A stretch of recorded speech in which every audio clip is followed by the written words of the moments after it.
Hey guys, this is Nicole with a Spooky Time podcast. I'm back with episode 5. I believe this is episode 5.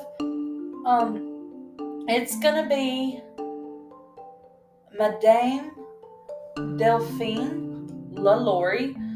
And a lot of people actually know it as the Haunted LaLaurie Mansion. But I'm not really going to go into the haunted side. I'm more just going to stick with like the history-based side. I'm sure a lot of it is exaggerated to some point. Like, I'm sure it's true. Like, I'm sure it has true contents.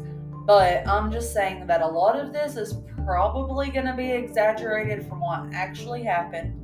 At least one will hope. And that I'm sorry for not posting in a while. My depression came back swinging, and I work, so I'm not going to be able to post, on a set schedule yet, because like my off days are not a set schedule, and everything's just still kind of changing.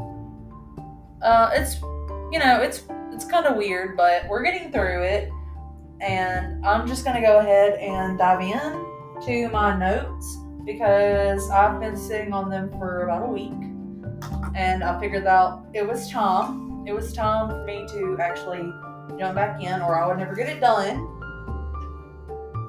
Alright, so like I said, I'm not sure if it's Madam or Madame, but we're going to say Madame Delphine LaLaurie. And her birth name was actually Marie Delphine McCarthy. So I guess she just kind of dropped the Marie, since McCarthy was her maiden name. She was born on March 19th, 1787. And I'm just going to go ahead and insert my content warning here, because the content warning for this case is towards the end again. It gets kind of graphic, so like I would probably just skip over that part, which I'll give you another content warning to like when it's about to begin, just so I don't like trigger anybody or anything, because that's not what I want to do. So, Delphine's family came from a wealthy background, which included military, government officials, planters, which I'm not exactly sure. I'm guessing like plant owners maybe, merchants, and landowners. Her father, Louis, was knighted as a chevalier, I believe, of the Royal Military of St. Louis.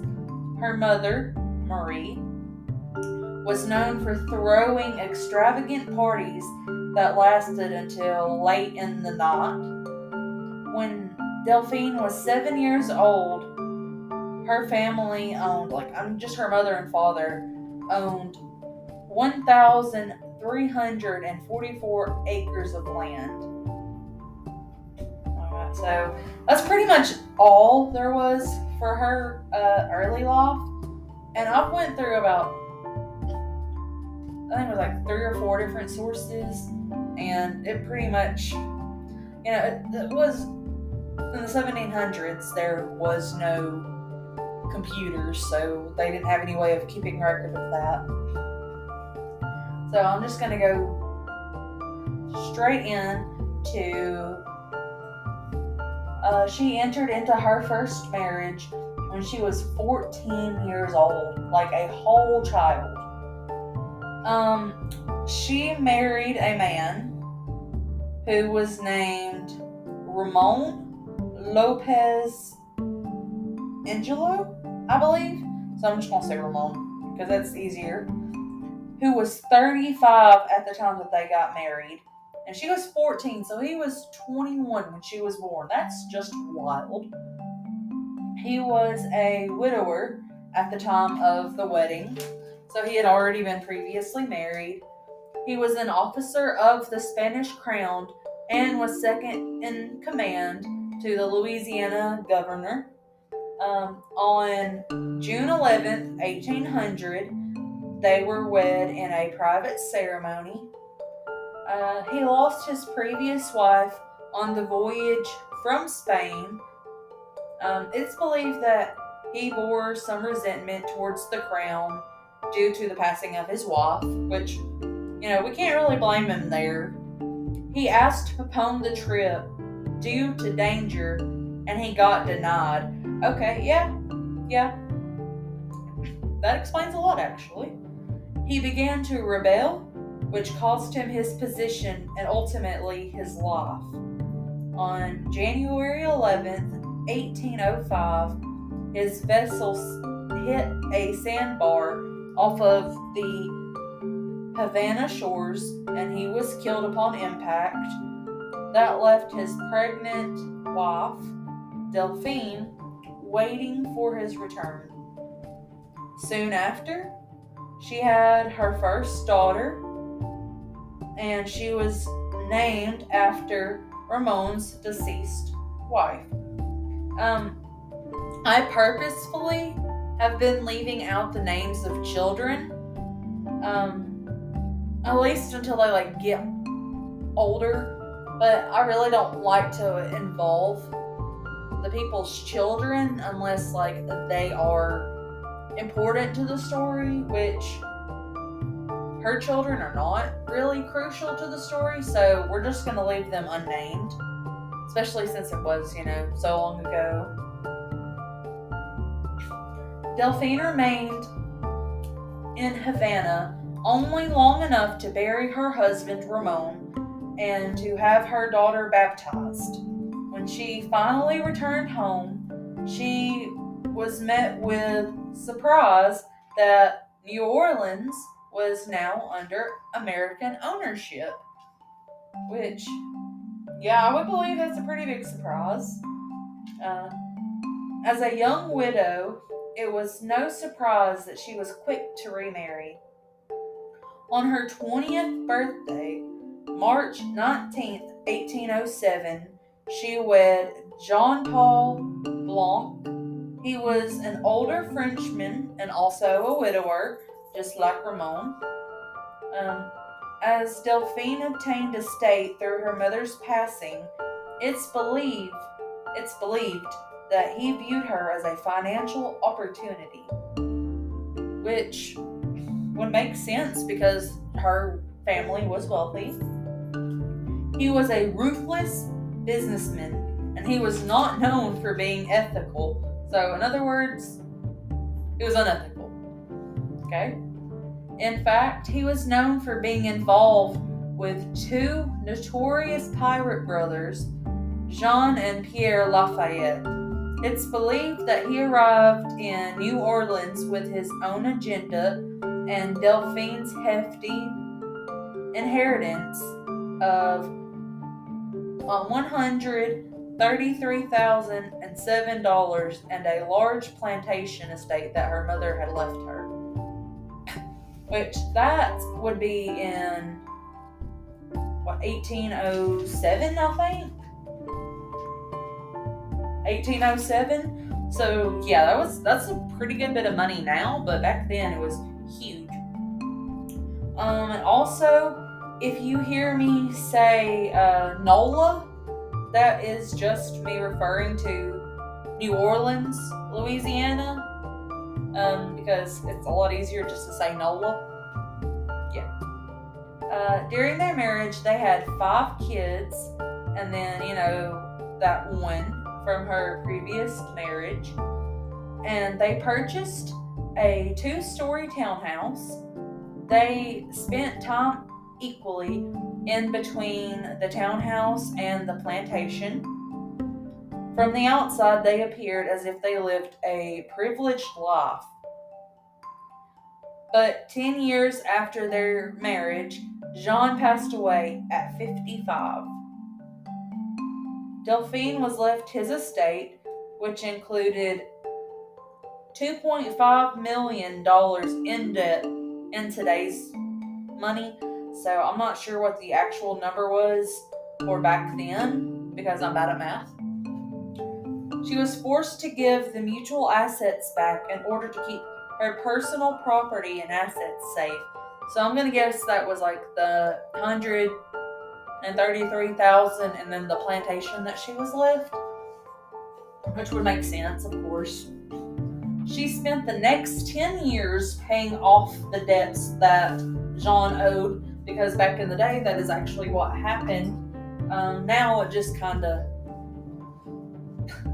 I think it actually works the same still. But I've never been married and had like a spouse die, so. Her father passed away in 1824, leaving a rather large inheritance to Delphine. In 1825, Dr. Louis LaLaurie arrived from France with one mission in mind. He was determined to rid the world of, insert trigger warning because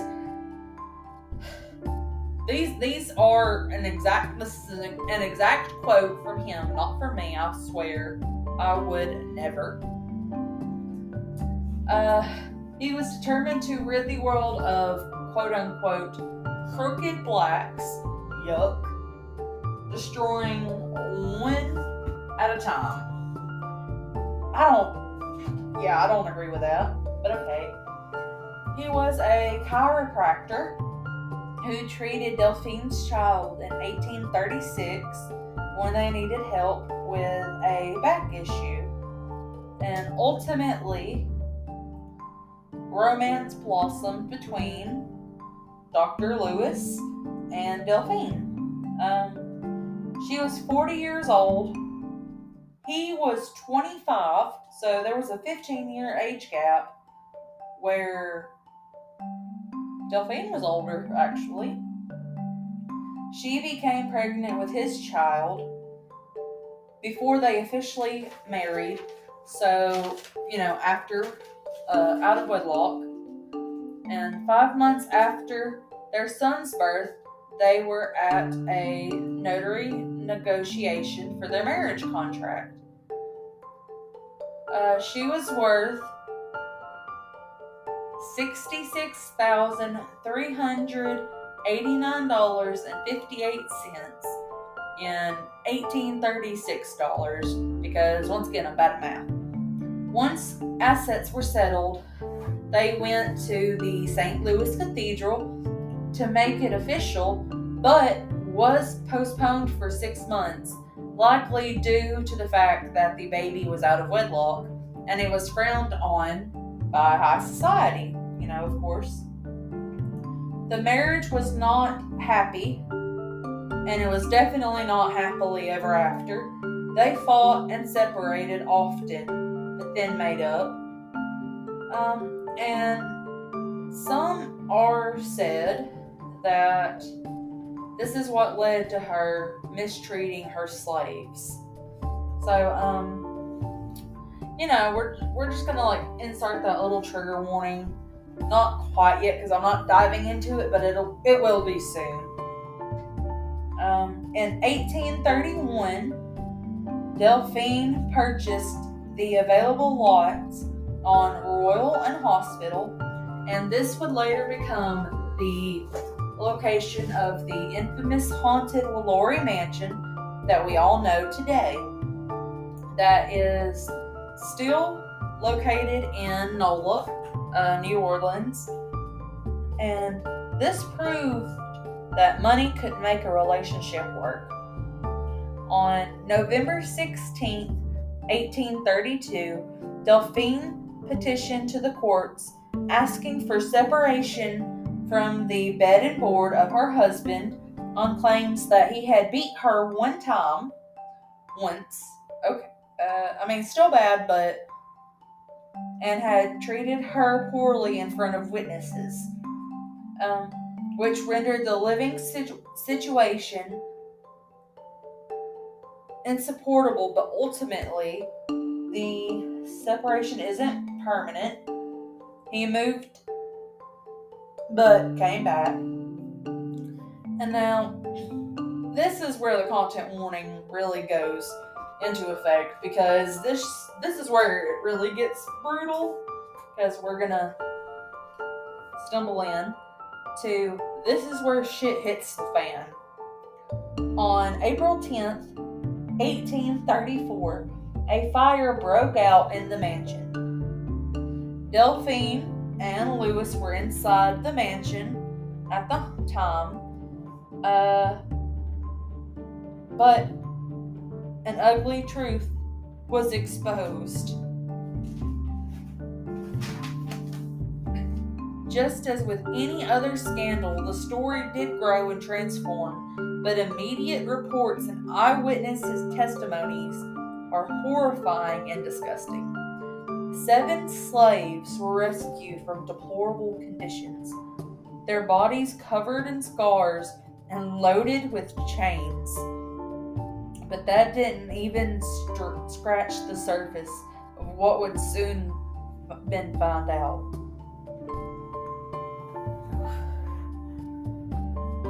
This gets rough. As people helped to relocate their valuable possessions that survived the fire, citizens were met with a scene that they would never recover from. The discoveries led the citizens to destroy their possessions, opposed to helping preserve them like originally intended. The victims of the LaLauries were said to have been horribly mutilated. They were all obviously abused and neglected.